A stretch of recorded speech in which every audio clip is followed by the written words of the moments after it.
Everybody, welcome back to the channel. My name is NGumah, founder of PATTERNOLOGY LAB.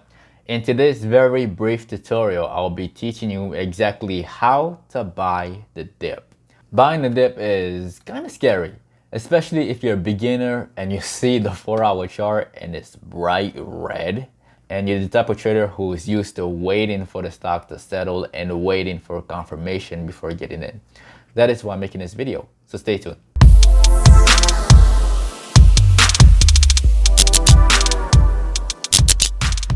Before we begin, if you're new to this channel, definitely hit that subscribe button below and also hit that notification bell. That way you get notified whenever we release new videos. It really helps the channel grow and it allows more people to get this knowledge as well. Alright y'all, the stock that I bought the dip on is actually on Roku. Let's look at Roku on the 4-hour chart. Again, this right here is Roku on the 4-hour chart, and I made a video about this entire move in my previous video. And what happened on Monday is specifically what I want to talk about in this video. If we change the time frame to the 5-minute time frame, and if you go back to what happened, this is a nasty drop, right? And I actually try to get back in here.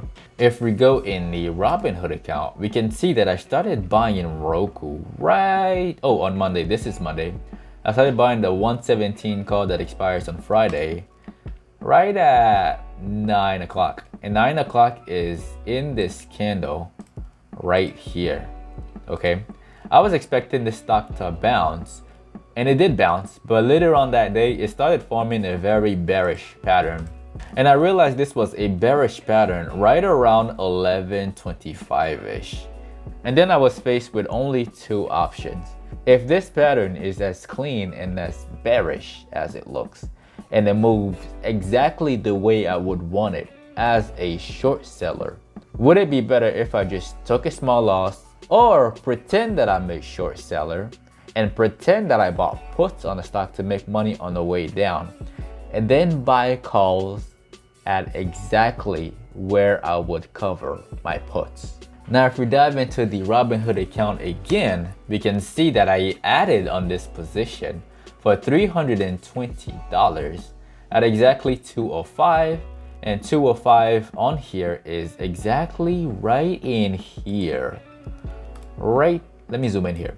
Right there. This is where I added with another call, and that is exactly where I would cover if I was shorting the stock.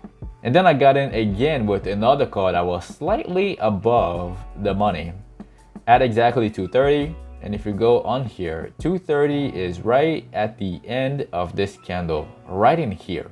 The reason why I knew that I was gonna bounce the next day and why I was so comfortable adding at the bottom is because this exact same play happened on Boeing.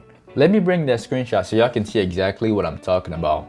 Again, this right here is Boeing, and this is exactly what happened when it was around $140. As you can see, the same drop happened with a very bearish panic, just like Roku right here. And then when it dumped, just like BA, I actually got in on BA right here at around 135, and I sold it right at the open. And the exact situation happened on Roku. If we go on the Robinhood account, we can see that I started selling my contracts at exactly 936 for $519, and then I sold my other two at 937 and at 938. Now if you go on here, 937 is right in here, right there. And the reason why I initially sold at that specific price in that specific time is because my price target for that specific trade was 122 at first. And the reason why I chose that specific price target is because this is exactly where the resistance was. If you look a little bit closer on that day, what happened was that the stock dropped just a little bit, but it did not collapse. And when I was looking at this, I was like, maybe this move is not done yet. Maybe it still has room to run. So if we go on the Robinhood account, we can see that I got back in for $510 at exactly 1020, right after I saw this combination of candles along with this combination of candles. That's why I decided to get in right at 10.20 and then simply wait and check later to see how much higher it would go. And if you look on what happened throughout that entire day, it just kept running and running, and I missed out on a lot of premiums right up here. I ended up selling early right at 11.48, and 11.48 is actually in this candle right here. Now the next pattern, which I sort of kind of bought the dip on, is actually on Netflix. Let's check out Netflix real quick.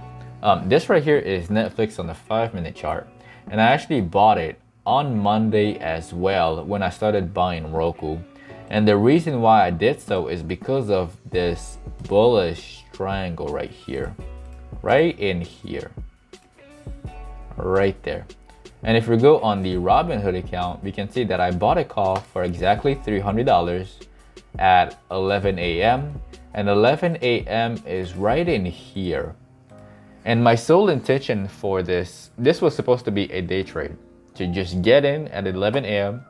and then get out when Netflix hits 4:55 on that specific day. But what happened was, on that day it didn't go. I thought it was gonna run here and then go to my price target so I could sell, but it didn't. So I had to wait until the next day to sell at my price target. And if you look at Robinhood again, we can see that I sold that contract for $500 right at 9 a.m. and 9 a.m. is right in here.